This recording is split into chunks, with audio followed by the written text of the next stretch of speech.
Hello friends, welcome to my channel. I am Shane Desai and today we are going to discuss a very basic topic but at the same time very important topic of English literature and particularly about the literary criticism. So the topic today we are going to discuss is what is literature and the impulses behind it. Now before starting the discussion, let me just give a clear idea that the discussion which we are going to do today is going to be on the context of the book An Introduction to the Study of Literature, written by William Henry Hudson. And in this book he has given the definitions of what is literature and its impulses. So this book will be the center of our discussion today, and we will see the basic idea, what is literature, its definitions, and what comments various people have done on literature, and also the impulses which William Henry Hudson has given in his book. So let's start our video. So let us first see the very famous definition of literature which has been given by Boris Pasternak, and he says literature is an art of discovering something extraordinary about ordinary people and saying with ordinary words something extraordinary.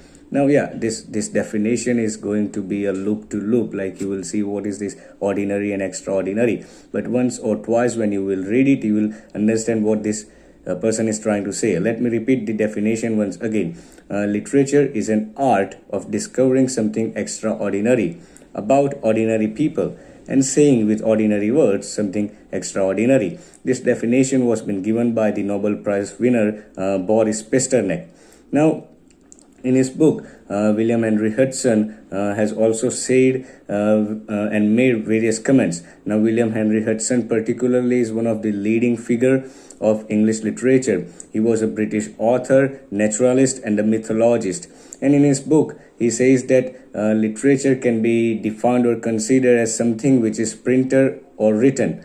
But further, he also says that that's not the total truth. Literature cannot be considered everything which is written or printed. And nowadays, the word literature is used to describe anything from creative writing to mechanical writing to scientific writing and so on. And for this reason, the word literature has widely undergone its meaning.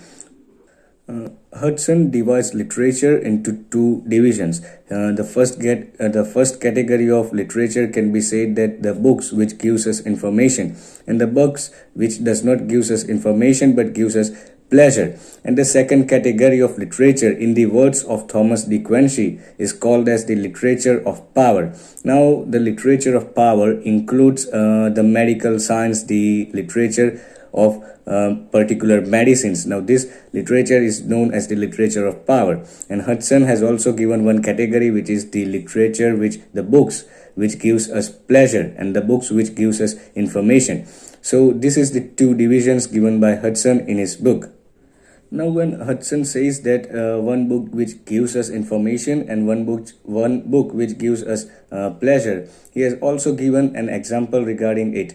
The examples are like the TV manuals, catalogs, magazines, railway guides. So this all kind of literature can be considered as the books which gives us information. But according to him, the books or the literature which gives us pleasure or the pure literature according to him can be considered as the creative works of Homer, Virgil, Milton, the epics particularly of Homer, Virgil, Milton, the poems of Wordsworth and Coleridge, the novels of Charles Dickens. So all this kind of literature Hudson states that is the pure literature and which differs from the informative literature like TV manuals, railway guides and all. So this was the example given by W.H. Hudson. Hudson also said that the pure literature is not for a particular class of readers. Like for example, if we take the literatures like history, philosophy, astronomy, economics, now these particular subjects or this particular literature can be considered for a particular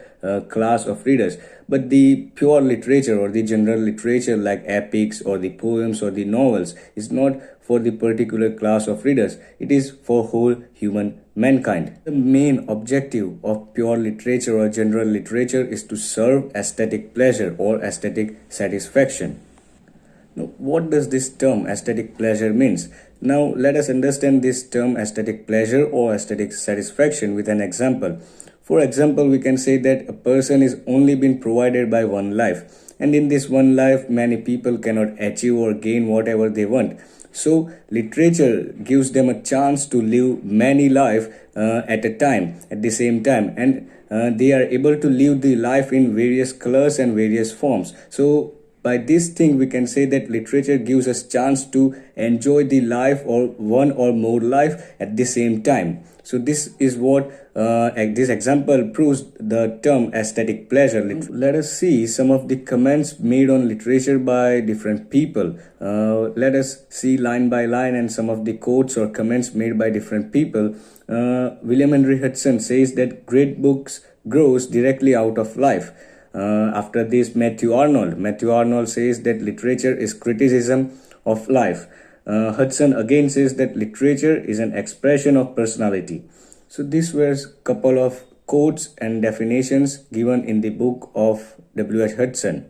So thank you guys. This was very basic and brief information and introduction about what is literature. Now the next topic, the impulses behind literature, which has been given in the same book, An Introduction to the Study of Literature, I will discuss in my next video. So stay tuned. Thank you.